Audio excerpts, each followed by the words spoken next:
और आज हम लोग ऑर्बिटल की साइज का भी कंपैरिजन कर लिया था।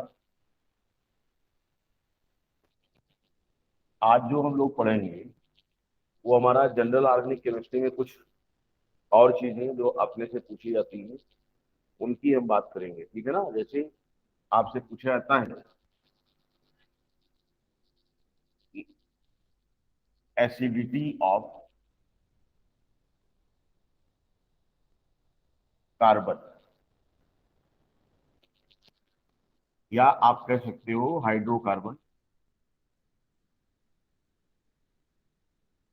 On the basis of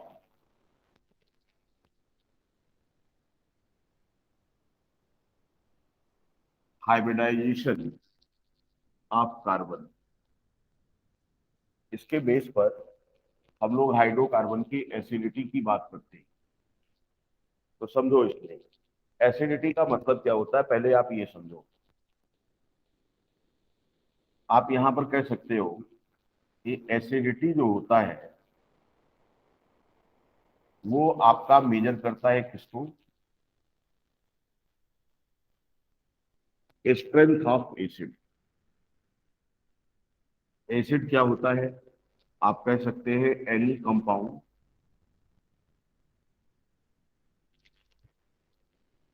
which can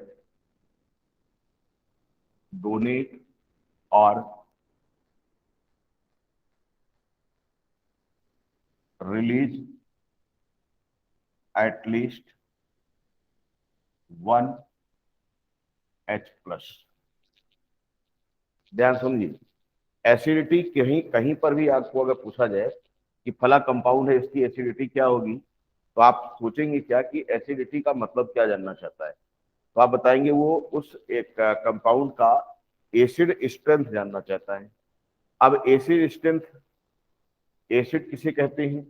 आप बोलेंगे कोई सा भी कंपाउंड। अगर सामान्य तौर पर आपसे पूछा जाए कि इनमें से कौन सा एसिड होगा, तो आप उनसे सिर्फ धीरे से यही पूछेंगे कि भैया ये बता कि तेरे में से कौन एच प्लस निकाल सकता है या एच प्लस किसी को दे सकता है। तो जो एच प्लस निकालने की पावर रखेगा या जो एच प्लस इजिली दे देगा, वो हमारा क्या होता है? एसिड होता है। अब जो स्ट्रेंथ है हमारे एसिड की, अगर मैं इसको डिफाइन करना चाहूं तो ये क्या मेजर करता है? आप कह सकते हैं it denotes the ease, E A S E, ease. Ease का मतलब होता है आसानी या सुलभता। ईज विथ विच आ, या आप कह सकते हैं with which acid can donates H plus.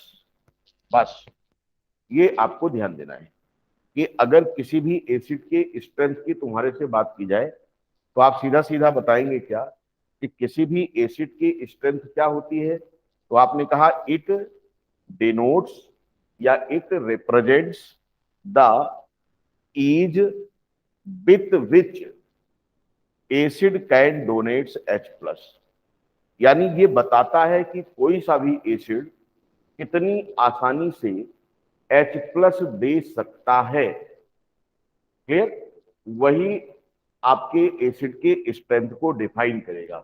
तो क्वेश्चन ये है कि H प्लस इन जनरल अगर किसी कंपाउंड से बाहर जाता है तो जो रिमेनिंग पार्ट होगा उस कंपाउंड पर, उस कंपाउंड का जो रिमेनिंग पार्ट होगा H प्लस जाने के बाद, उसे हम लोग क्या कहेंगे? इसकी बात यहां पर हम लोग करेंगे। देखो, according to acid base concept,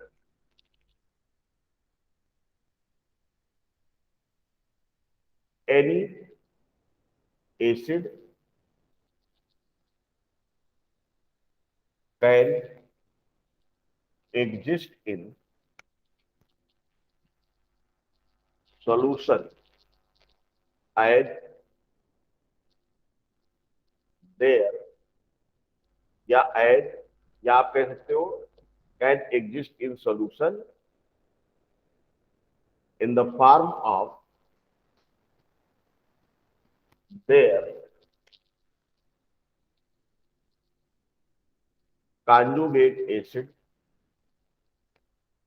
base pair। यानी कोई सा भी एसिड, देखिए एसिड बेस जो कंसेप्ट था हमारा उसमें से एक बड़ा इंपॉर्टेंट कंसेप्ट था ब्रॉन्स्टेड और लोरी का कि कोई सा भी एसिड या बेस सॉल्यूशन में अगर एग्जिस्ट करता है तो वो अपने कॉन्जुगेट एसिड बेस पेयर के रूप में एग्जिस्ट करता है। और इनको हम आइडेंटिफाई कैसे करेंगे, यहां पर आप ध्यान रखो हमेशा, जैसे मान लिया जाए कि ये आपका एसिड है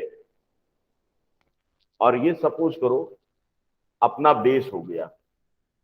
अगर ये दोनों एसिड बेस फॉर्म में हमारे सॉल्यूशन में है तो एसिड से अगर एक H plus single H plus हटा दिया जाए तो जो बन जाएगा उसको हम बोलेंगे कॉन्जुगेट बेस। ये देखिए कॉन्जुगेट बेस, और कॉन्जुगेट बेस में अगर हम एक H प्लस ऐड कर दें तो ये हो जाएगा इसका कॉन्जुगेट एसिड। इसका मतलब ये हुआ कि सॉल्यूशन में कोई सा भी एसिड अपने कॉन्जुगेट बेस के साथ एग्जिस्ट करता है या कोई सा भी कॉन्जुगेट बेस अपने कॉन्जुगेट एसिड के साथ एग्जिस्ट करता है। अब क्वेश्चन ये बनता है कि अगर इसके बेस पर हम अपने 11th क्लास की आयनिक इक्विलिब्रिया वाले टॉपिक को ऑब्जर्व करें तो वहां पर ये बातें हमारे से की गई, जो यहां पर भी क्वेश्चन बन के आ रहा अपने सामने। आप देखो, जैसे मान लिया जाए कि आपसे कह दिया जाए कि फॉर एग्जांपल आपका H3PO4 है, H3PO4 ये एक एसिड है। अगर मैं बोलूं कि इसका कॉन्जुगेट बेस तैयार करिए क्या होगा, तो आप बोलेंगे क्या, H2PO4 माइनस। ध्यान समझिए, आप देखिए इससे एक H प्लस हटाया मैंने और एक H प्लस जाएगा तो जो बचा उस पर क्या हो जाएगा, एक माइनस हो जाएगा। इसको अगर हम कॉन्जुगेट एसिड बोलते हैं एसिड 1 तो ये हो जाएगा कॉन्जुगेट बेस 1। ठीक, यानी इस एसिड का कॉन्जुगेट बेस हमारा H2PO4 माइनस होगा और H2PO4 कॉन्जुगेट बेस का कॉन्जुगेट एसिड कौन होगा, H3PO4 होगा। ऐसे क्वेश्चन पूछा जाता है। अब अगर देखा जाए क्या यहां से और H प्लस निकल सकता है, आपने कहा हाँ जी सर निकल सकता है, क्योंकि अभी इसके पास 2 हाइड्रोजन तो है ही। तो हमने कहा चल भाई निकाल दे। तो अगर इससे आप निकालोगे आगे और चलोगे तो ये आपके क्या हो जाएगा, ये हो जाएगा HPO4 डबल माइनस हो जाएगा। अभी देखो ये तुम्हारा जो कॉन्जुगेट बेस फर्स्ट था ये आपका कॉन्जुगेट एसिड सेकंड की तरह काम किया। इसका मतलब ये जो स्पीशीज है हमारी, ये एसिड और बेस दोनों की तरीके से काम कर रहा है। तो इसे हम क्या नाम दें, इसे हम नाम देते हैं अम्फीप्रोटिक या एम्फीप्रोटिक। एम्फीप्रोटिक का मतलब अगर इसने H प्लस एक्सेप्ट किया तो इसमें बदल जाएगा और अगर रिलीज किया तो इसमें बदल जाएगा। एक्सेप्ट किया तो बेस, रिलीज किया तो एसिड, यानी यहां पर ये एसिड और बेस दोनों की प्रॉपर्टी आपका रख रहा है। अब क्वेश्चन ये है क्या अभी ये भी आपका कुछ हुआ, आपने कहा हाँ जी ये आपका कॉन्जुगेट बेस सेकंड हो गया। कॉन्जुगेट एसिड का कॉन्जुगेट एसिड सेकंड का कॉन्जुगेट बेस सेकंड, भाई भाई साथ थे कभी। अब आपने कहा कि साहब अभी तो इसमें भी ऐसे है, हमने कहा हाँ जी बिल्कुल है। तो आप अब यहां पर जब आओगे तो ये हो गया आपका PO4 ट्रिपल माइनस। और ये आपका देखो यहां पर भी मैंने कहा कि ये कॉन्जुगेट एसिड कौन सा हो गया, ये थर्ड हो गया। यानी ये भी आपका क्या काम किया, एम्फी प्रोटिक नेचर का हो गया। और अब तुम्हारा ये जो मना, इसकी जो बात कर रहे हो, ये आपका कॉन्जुगेट बेस थर्ड हो गया। कभी कभी क्वेश्चन ऐसे पूछा जाता है कि इनमें से कौन सा हमारे H3PO4 का कॉन्जुगेट बेस होगा, इनमें से कौन सा H3PO4 का कॉन्जुगेट बेस होगा। ध्यान सुनिए, ऑप्शन क्या क्या है। ऑप्शन पहला ये है, दूसरा ये है, तीसरा ये है, और चौथा कोई और बना दो। आपका आंसर कौन सा सही होने वाला है, रिप्लाई करो। इसका कॉन्जुगेट बेस इसे माने या इसे माने या लास्ट वाले को माने, रिप्लाई करें।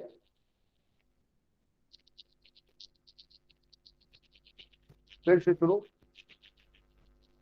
Sir PO4 triple minus. फिर से सुनो, इसका कॉन्जुगेट बेस ये होगा या ये होगा या लास्ट वाला होगा।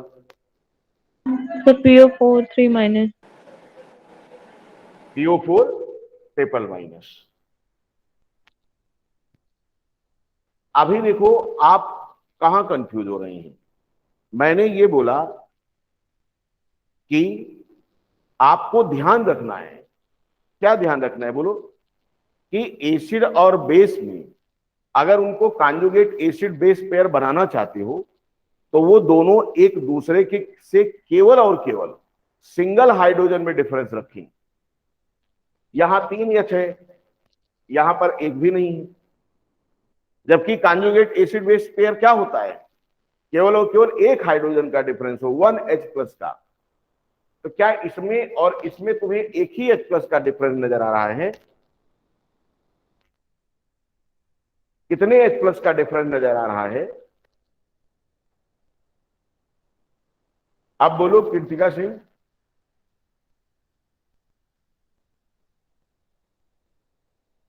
समझ में पा रहे हो कि नहीं पा रहे हो बात, अरे रिप्लाई करो भाई। Yes sir. Yes sir. तब इसका मतलब कि आपको अलर्ट रहना है।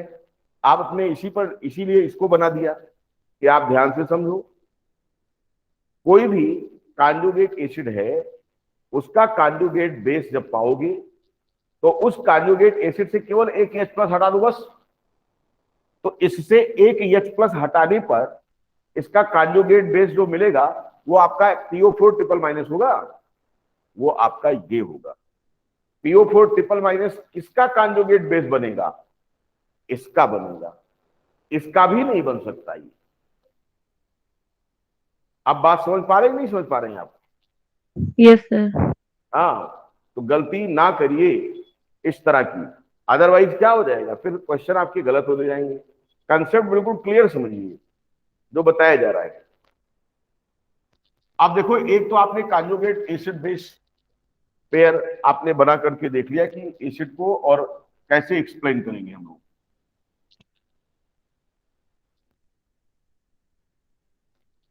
हमने अभी बताया कि किसी भी एसिड की स्ट्रेंथ इस बात पर डिपेंड करेगी, किसी भी एसिड की स्ट्रेंथ इस बात पर डिपेंड करेगी कि उससे H+ कितनी आसानी से निकलेगा। और आसानी से तभी निकलेगा जब बनने वाला क्या हो, स्टेबल हो। अगर बनने वाला कह दे साहब हम बनबे नहीं करेंगे, या बनेगा तो फिर H+ की तरफ दौड़ करके वापस चला जाएगा, तो इसका मतलब उसका जो हमने कहा था कि कितनी आसानी से H+ निकालेगा, वो तो आसानी से नहीं निकाल पाएगा। इसका मतलब सीधा सीधा देखो, आप कह सकते हो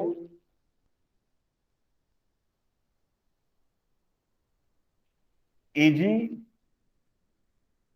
removal of H+ from acid is possible only when the formed conjugate base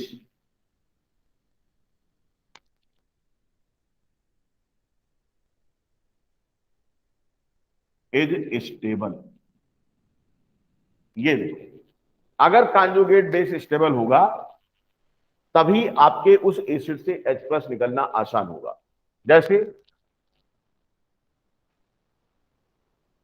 for example आपने कोई एक कंपाउंड लिया Ha और ये आपका H+ निकाल करके क्या बन गया, A-। ध्यान समझो, ये अगर एसिड है तो ये वाला इसका कॉन्जुगेट बेस होगा। कॉन्जुगेट बेस पर आप देख रहे हो माइनस चार्ज आया है। माइनस चार्ज का मतलब इस पर इलेक्ट्रॉन की डेंसिटी क्या हो चुकी है, बढ़ चुकी है। यानी इस पर इलेक्ट्रॉन की डेंसिटी बढ़ चुकी है, और जब इस पर इलेक्ट्रॉन की डेंसिटी बढ़ जाएगी तो आप जानते हैं कि इलेक्ट्रॉन जब बढ़ेंगे तो इलेक्ट्रॉन पर चार्ज कैसा होता है, माइनस। वो एक दूसरे को रिपेल करने लगते हैं, और अगर वो रिपेल करने लगे तो इसके अस्थायित्व को क्या कर देंगे, घटा देंगे। और जब इसके अस्थायित्व को घटा देंगे तो ये दौड़ पड़ेगा किसकी तरफ, इसकी तरफ। गाना गाते हुए क्या, ना जाओ छोड़कर। क्यों, क्योंकि हम तुम्हारे बगैर जिंदा नहीं रह सकते। और अगर ऐसा हुआ तो ये A-H+ को अपने साथ लिंक कर लेगा और ये न्यूट्रल हो जाएगा। इसका मतलब हमारे इस कंपाउंड से H+ का निकलना आसान नहीं होगा। लेकिन अगर ये कह दे नहीं मैं स्टेबल हूं, इसका मतलब मेरे ऊपर जो इलेक्ट्रॉन की डेंसिटी बढ़ी है मैं उसको काउंटर बैलेंस कर लूंगा अपने अंदर ही, तुम चिंता मत करो। इसका मतलब अगर ये स्टेबल हुआ, अपने इलेक्ट्रॉनों को पकड़ करके रखा कि उछल कूद मत करो, तो हमारे इस कंपाउंड से इसका बनना आसान होगा। और अगर इस कंपाउंड से इसका बनना यानी कॉन्जुगेट बेस का बनना इजी हुआ तो इसका मतलब ये एसिड आपका स्ट्रेंथफुल माना जाएगा। इसका मतलब आप कह सकते हो क्या, स्ट्रेंथ जो होती है एसिड की directly proportional stability of conjugate base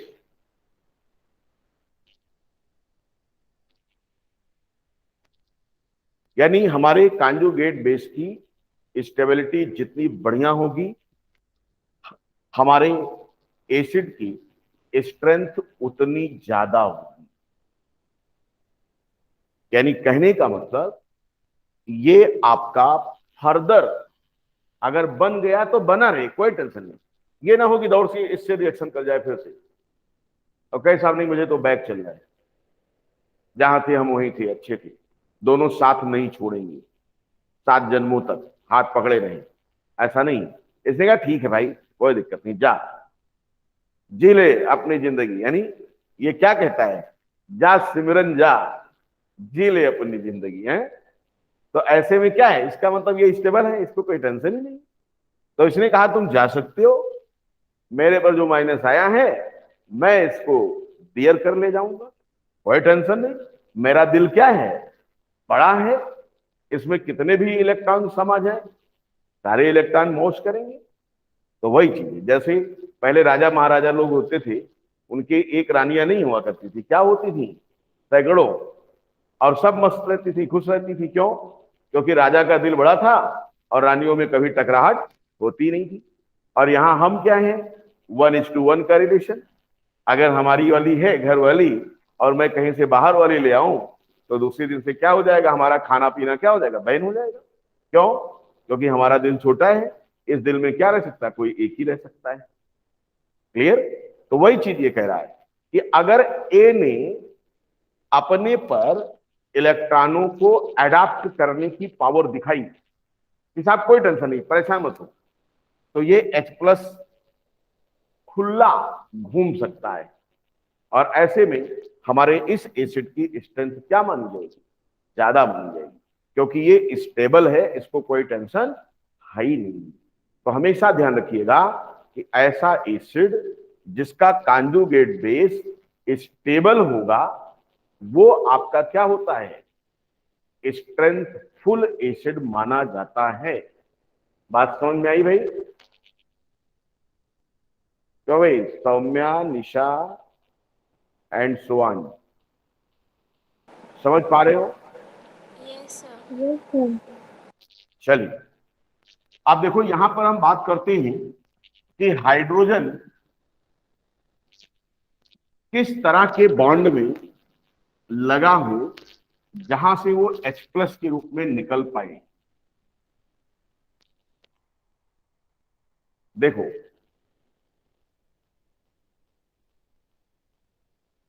hydrogen only can B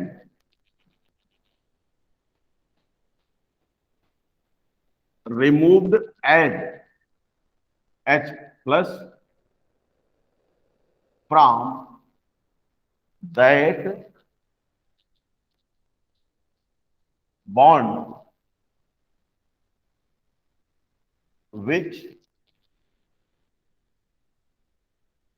must be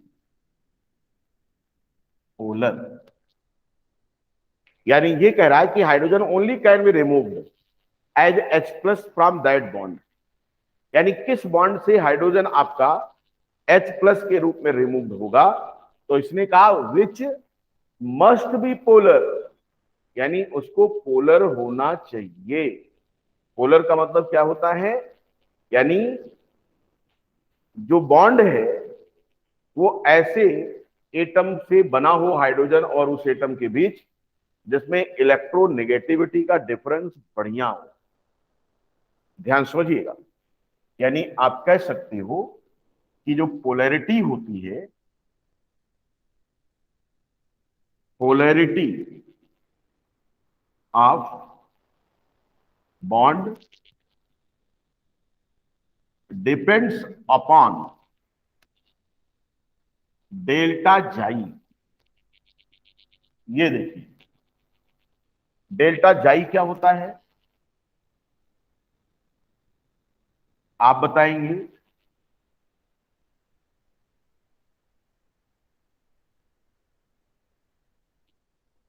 जाई ए माइनस जाई बी का मॉड। यानी अगर मान लीजिए ए और बी आपस में बॉन्ड बनाएंगे, ए की इलेक्ट्रोनेगेटिविटी जाई ए हो और बी की इलेक्ट्रोनेगेटिविटी जाई बी हो, तो इन दोनों का जो डिफरेंस होगा उसे हम डेल्टा जाई कहते हैं। और डेल्टा जाई जितना ज्यादा होगा, बॉन्ड की पोलैरिटी उतनी ही ज्यादा होगी। ठीक है ना? जैसे देखो, जैसे देखिए, फॉर एग्जांपल जो HF है, हाइड्रोजन फ्लोराइड, ये देखिए, इसमें बॉन्ड की जो पोलैरिटी होगी, बॉन्ड की जो पोलैरिटी होगी वो ज्यादा दिख रही है आपको, अगर पोलैरिटी का बेस देखें हम लोग। हालांकि इनकी एसिडिटी का फैक्टर कुछ और भी होगा। यहां पर ये आपका क्या होगा, पोलर होगा। किसके कंपैरिजन में? More polar. किसके कंपैरिजन में, अगर हम बात करते हैं किसके कंपैरिजन में, एच एन, इस वाले में ध्यान से देखिए। क्यों? क्योंकि फ्लोरीन दुनिया का सबसे ज्यादा इलेक्ट्रोनिगेटिविटी वैल्यू वाला एटम है, 4.0। नाइट्रोजन 3.0 के आसपास होता है। तो 4.0 और 3.0, हाइड्रोजन की इलेक्ट्रोनिगेटिविटी आप जानती हैं 2 पॉइंट समथिंग। तो इसका मतलब यहां पर जो डिफरेंस आएगा इसमें इलेक्ट्रोनिगेटिविटी का, वो हमारे HF में ज्यादा आएगा इन कंपेरिजन टू दिस। तो अगर इन दोनों की कंपेरिजन किया जाए तो पोलरिटी कहां होगा ज्यादा, यहां पर ज्यादा पोलर होगा बॉन्ड, यहां पर कम पोलर होगा। और अगर ये पोलर होगा तो इस बॉन्ड से हाइड्रोजन का H प्लस के रूप में निकलना, इस बॉन्ड से हाइड्रोजन का H प्लस के रूप में निकलने से बेटर होगा। क्यों? क्योंकि यहां पर बॉन्ड की पोलरिटी क्या है, बहुत अच्छी है। और जो नॉन पोलर बॉन्ड होते हैं वहां से हाइड्रोजन H प्लस के रूप में नहीं निकलता है। नॉन पोलर कब होगा, जब इलेक्ट्रोनिगेटिविटी में डिफरेंस क्या हो, 0 या बहुत कम। तो ऐसे में हम लोग बात करेंगे, देखो कितनी चीजें यहां पर मैंने आपको बता दी। आप देखो, आप पूरे पीरियोडिक टेबल में हमेशा याद इनको रखिएगा, पान, क्लोरीन, ऑक्सीजन, नाइट्रोजन, इनसे जो भी हाइड्रोजन लगा होगा can leave at H plus, इनसे लगा हाइड्रोजन H प्लस के रूप में निकल सकता है। क्यों? क्योंकि ये पोलरिटी रखता है। अब क्वेश्चन ये है कि हाइड्रोकार्बन अगर हम लेके चलते हैं तो वहां पर तो इस प्रकार का केस नहीं आएगा, कार्बन तो इसमें आया ही नहीं। तो कार्बन पर लगा हुआ हाइड्रोजन H प्लस के रूप में कैसे निकलेगा? तो वहां पर हम बात करेंगे इसकी हाइब्रिडाइजेशन कंसेप्ट, और उससे हम क्लियर करेंगे कि कहां से आपका हाइड्रोजन इजी निकल सकता है। इसको आप कॉपी कर लो फटाफट।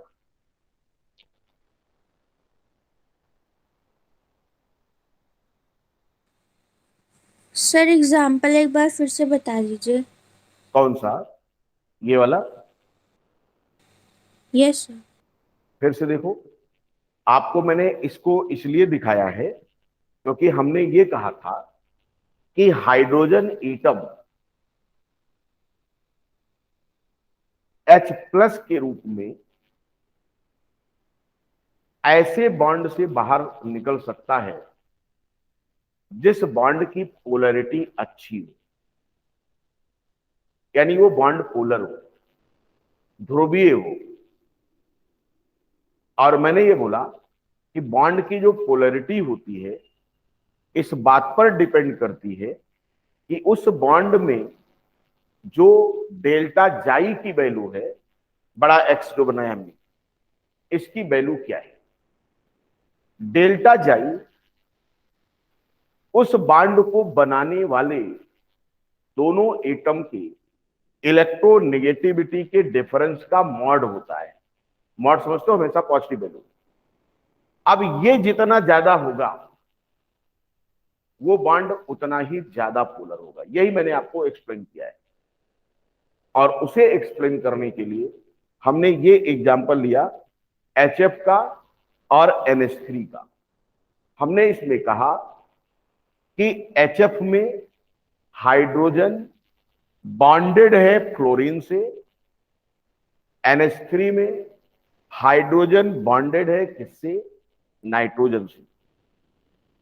अगर मैं बात करूं कि फ्लोरीन और नाइट्रोजन इन दोनों की इलेक्ट्रोनेगेटिविटी वैल्यू क्या है, तो जब आप पीरियोडिक टेबल पढ़ते हो तो आप कहते हो दुनिया का सबसे बड़का इलेक्ट्रोनेगेटिविटी वैल्यू रखने वाला अगर कोई है तो वो कौन है।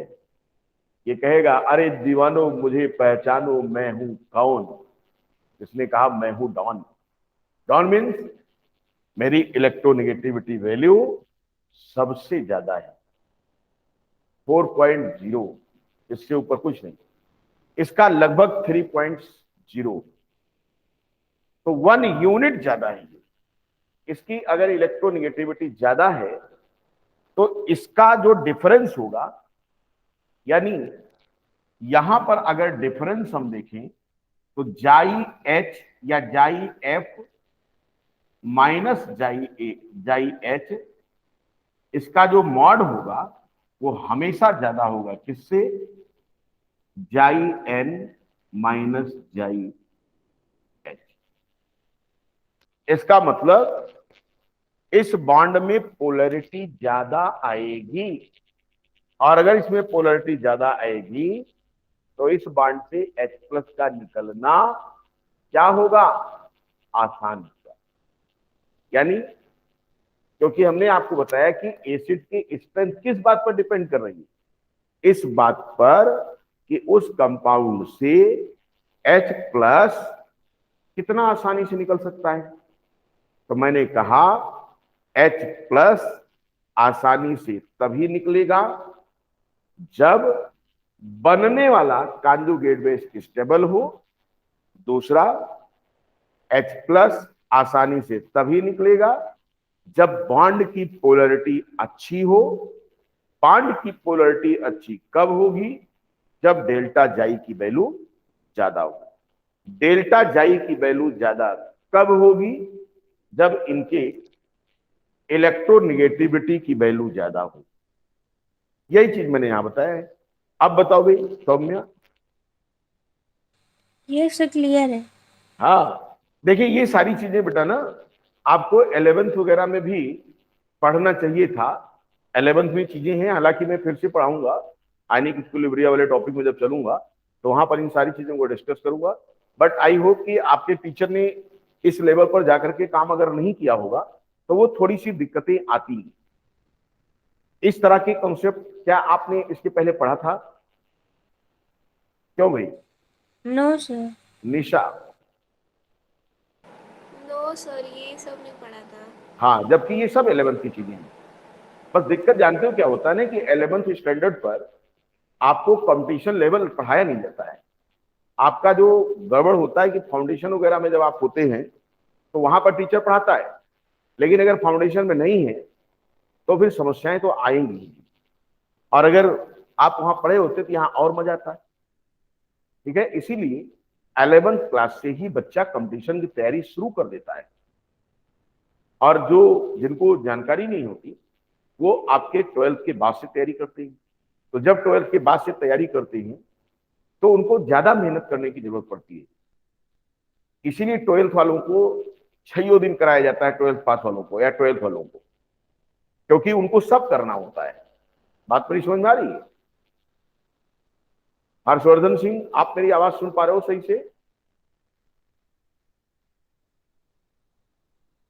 क्यों भाई? सर फिर से बता दीजिए, नेटवर्क नहीं था। अभी मैंने कुछ नहीं बताया कृतिका, जो आपको पहले बताया था वही बता रहे थे। अभी तो हम लोग बतिया रहे थे। Okay sir. अब बतिया रहे थे तो बतियाने का मतलब तो है नहीं है? हाँ तो सर। मैं उनसे पूछ रहा था, बच्चों से मैं पूछ रहा था कि ये जो कंसेप्ट मैंने आपको सिखाया, क्या इसके पहले भी आपने 11th वगैरह में पढ़ा इसको?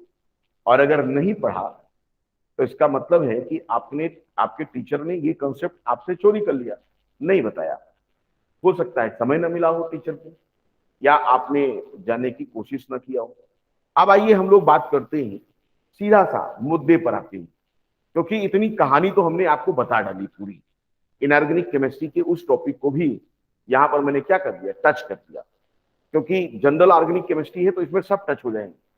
आप देखो ध्यान से, अगर मैं यहां पर बात करता हूं कि हाइड्रोजन मेरा किससे लगा है हाइड्रोकार्बन में, हाइड्रोजन किससे लगा होता है हाइड्रोकार्बन में, बताएंगे आप?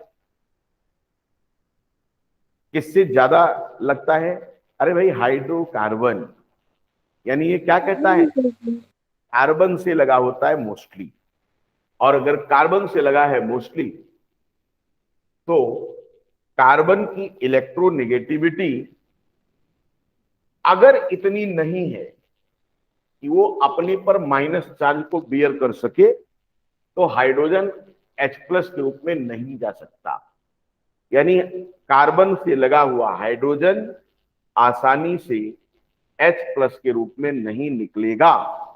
फिर भी हम बात कर रहे हैं कि निकलना है उसको। तो यहां पर ध्यान दीजिएगा, क्या नोट करके, if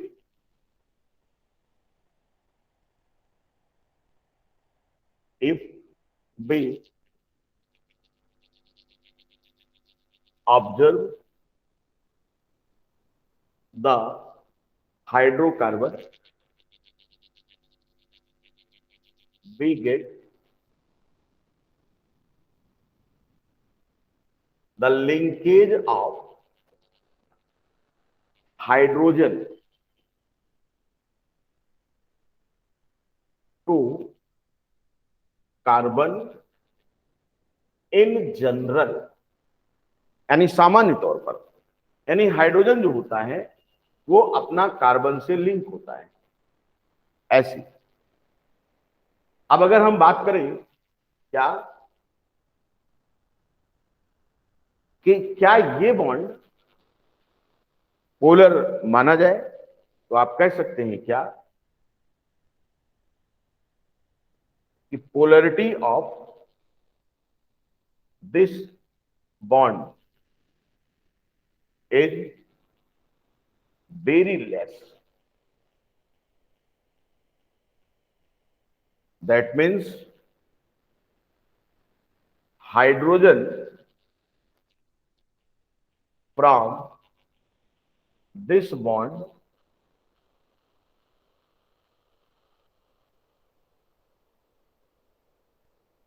cannot be released as H plus। आप ध्यान से देखो, इसका 2.1 और इसका भी लगभग थोड़ा सा इससे ज्यादा होता है, तो दोनों में डिफरेंस क्या हो गया, लगभग ना के बराबर हो गया। तो ऐसी कंडीशन में क्या हो जाएगा, कार्बन से लगा हुआ हाइड्रोजन H प्लस के रूप में नहीं निकल सकता है, लेकिन फिर भी कुछ हाइड्रोकार्बन हैं जहां से H प्लस निकल सकता है। तो अब क्वेश्चन ये है कि ये कैसे एक्सप्लेन किया जाए। तो आप यहां पर ध्यान से देखो, क्या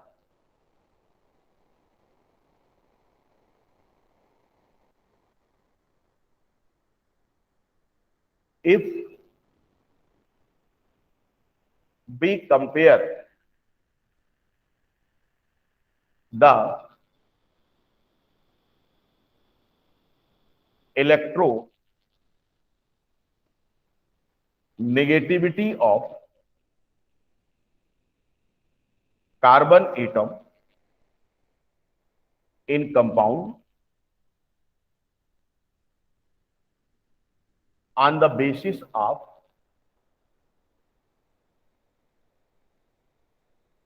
hybridization of carbon, we get, क्या मिलेगा आपको, ये चीज हम यहां पर बात करेंगे। ठीक है, तो आइए 1 मिनट बच्चों।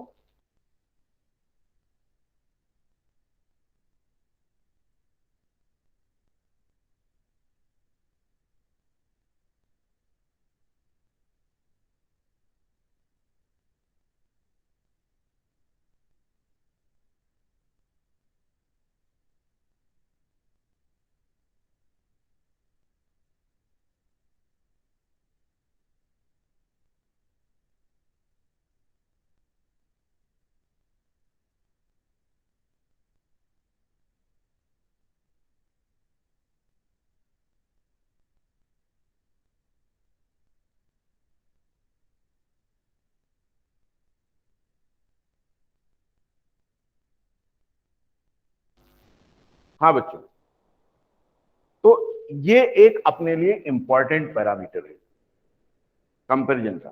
देखो मैं आपको धीरे धीरे अपने पॉइंट पर ले आया।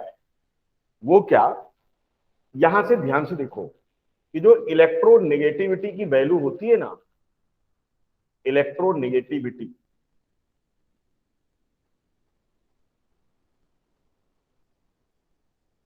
Directly proportional percentage S character. ये देखो, ये मिल गया आपको। आप देखो परसेंटेज यस करेक्टर कहां ज्यादा होता है, कहां ज्यादा होता है। आपके क्वेश्चन है, देखो, विच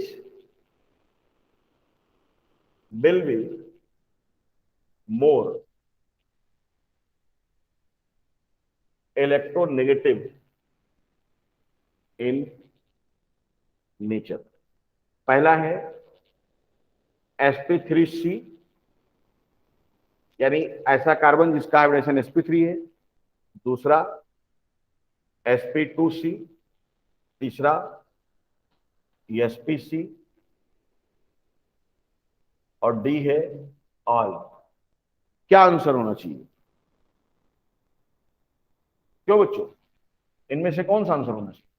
किस कार्बन की इलेक्ट्रोनेगेटिविटी ज्यादा मानोगे तुम?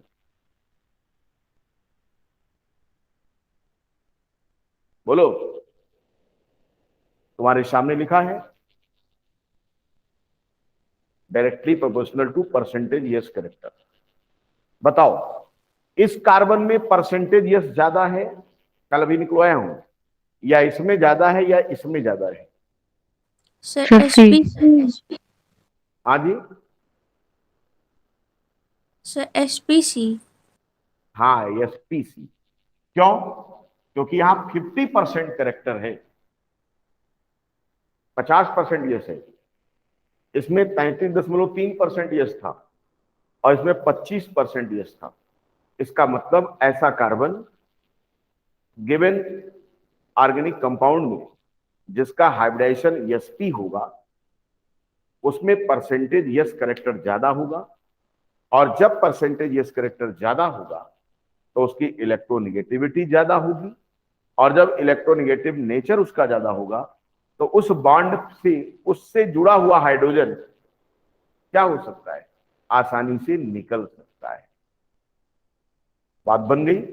इसका मतलब कि आपका जो sp हाइब्रिडाइज्ड कार्बन होगा ऑर्गेनिक कंपाउंड में कहीं पर भी, उससे लगा हुआ हाइड्रोजन H प्लस के रूप में निकाला जा सकता है। इसीलिए आप इंटरमीडिएट में पढ़ते हो एसिटाइलिन, एसिटाइलिन की अम्लीय प्रवृत्ति। आप ये रिएक्शन पढ़ते हो, बाकी और कहीं मीथेन, इथेन, इनमें समय नहीं पढ़ते हो आप। देखो,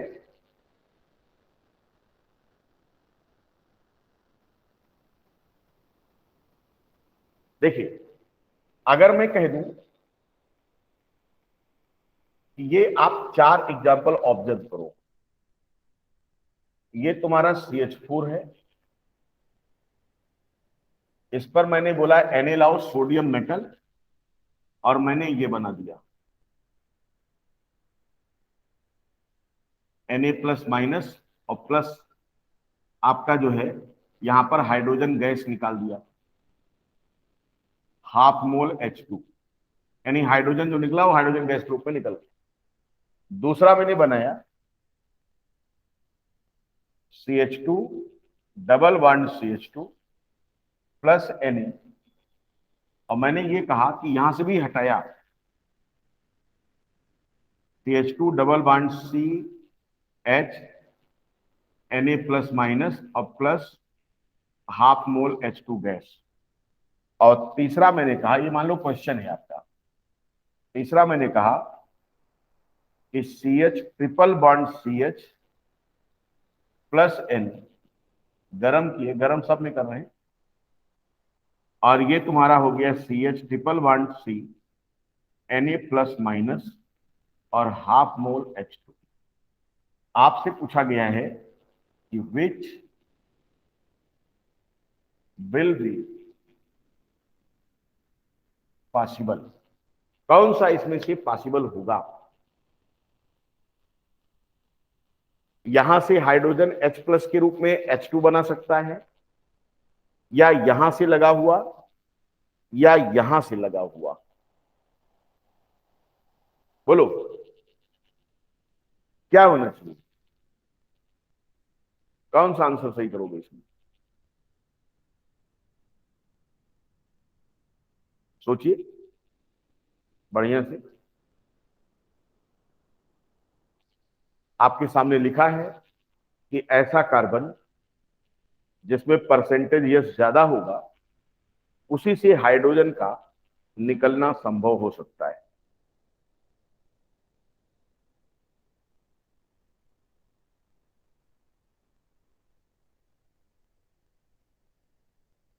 क्या पता करना चाहिए हमको? हाइब्रिडाइजेशन पता करना चाहिए इस वाले कंपाउंड में। सर सी। ये सही है आपका, क्योंकि ना तो ये पॉसिबल है और ना तो ये पॉसिबल है। क्यों? क्योंकि यहां हाइब्रिडाइजेशन sp3 केवल 25% यस सर। यहां पे आपका sp2 केवल 33.3% करेक्टर, और यहां पे sp कहें साहब sp है, sp साहब हैं, यस परसेंटेज सर। क्या है 50%। इसीलिए यहां पर सोडियम इस बॉन्ड में लगा हुआ हाइड्रोजन को इजिली रिप्लेस कर देगा और ये आपका चला जाएगा। किस रूप में चला जाएगा? किस रूप में चला जाएगा? H2 गैस की। क्लियर? H+ के रूप में निकलेगा, जिसे इलेक्ट्रॉन मिल जाएगा सोडियम वाला, और ये H2 बना के बाहर। यही कहानी है। तो आप सीधा सीधा इतना पढ़ाने का मतलब यही हुआ कि जब कहीं पर भी कार्बन ट्रिपल बॉन्डेड होगा और उस पर हाइड्रोजन होगा तो वो आपका H+ के रूप में निकल सकता है। क्या और कहीं कार्बन sp3 हाइब्रिडाइज्ड हो और वहां से वो H+ के रूप में निकल सके? तो इसे आगे हम लोग पढ़ेंगे और वो आपको पढ़ाएंगे आइसोमेराइज्म वाले में, जहां पर हम डिस्कस करेंगे एक्टिव मेथाइलिन ग्रुप। यानी अगर कार्बन का पड़ोसी बढ़िया हो, क्योंकि कभी कभी क्या होता है, जैसे हम लड़ने में सक्षम नहीं हैं, लेकिन अगर मेरा साथ देने वाला कोई बढ़िया मिल जाए तो हम भी लड़ाई कर सकते हैं। जैसे होता नहीं, छोटे बच्चे या जो कमजोर होते हैं वो तब तक मार खाते रहते हैं जब तक कि कोई उसे दिखे ना कि मुझे बचाने वाला कोई है, और जैसे उसको लग गया कि बप्पा आई है, वो तुरंत क्या करता है, वो दौड़ पड़ता है, मारेंगे। क्यों? क्योंकि वो समझ गया कि अब मुझे बचाने वाला कोई है। जैसे आप पिक्चर देखते नहीं कि हर बार तुझे बचाने तेरा पप्पा नहीं आएगा। कौन सी पिक्चर है? क्यों भाई, कौन सी पिक्चर है ये जिसमें कहता है कि हर बार बचाने वाला तेरा पप्पा तेरे पास नहीं आएगा, तुझे अपने दम पर काम करना है? तुम लोग पिक्चर देखते हो नहीं देखते हो? क्यों भाई? सर देखते हैं। सौम्या, सौम्या तुम देखती हो पिक्चर? कौन सी सर मूवी ज्यादा थी? नहीं देख। कौन सी मूवी थी ये? इससे लोगों को खूब इंस्पिरेशन मिला था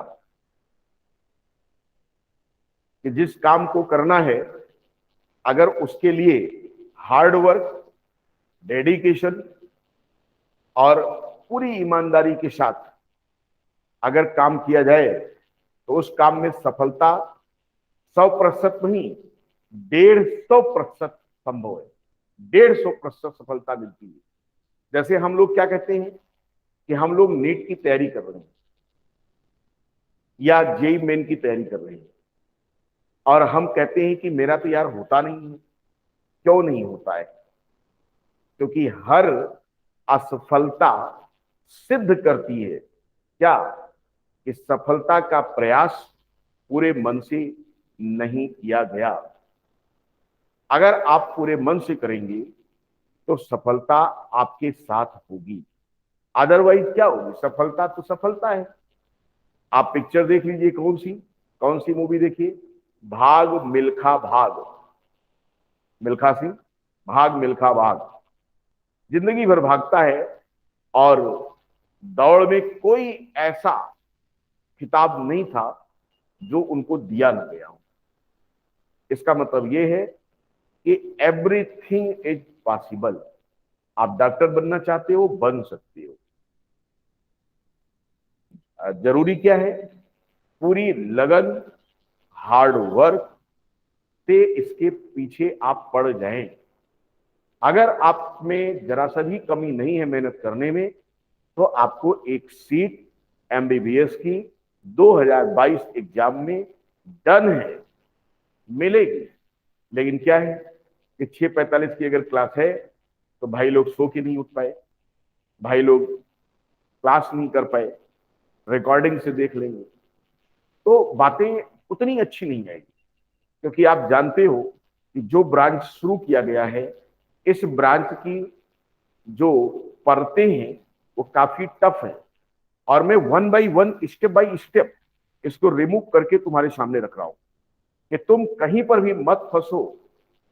लेकिन उसके बाद भी अगर हम लोग मेहनत नहीं करेंगे तो हमारे लिए फिर प्रॉब्लम आएगी। क्यों बच्चों, मानते हो कि नहीं मानते हो कि कोई भी चीज अगर हमको नहीं मिलती है तो इसका मतलब है क्या कि हमने प्रयास अच्छे ढंग से नहीं किया। अगर किया होता तो वो निश्चित तौर पर हमें मिलता।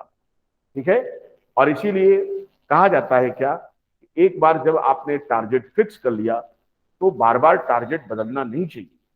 आपने डॉक्टर बनना सोच लिया, आप बनोगे। बस जरूरत इस बात की है, पूरी मेहनत और ईमानदारी के साथ 100% अपना दो, और 100% जिस दिन आप देने लगोगे आप निश्चित तौर पर सफल हो जाओगे। ठीक है, कोई डाउट आज के लेक्चर में किसी को यहां तक? क्यों बच्चों, any no any doubt? No sir. अब हम लोग मिलेंगे अपने नेक्स्ट लेक्चर में अगले दिन जो भी शेड्यूल होगा इसका। तब तक के लिए नमस्कार, जय हिंद, take care. Thank you sir. Thank you sir.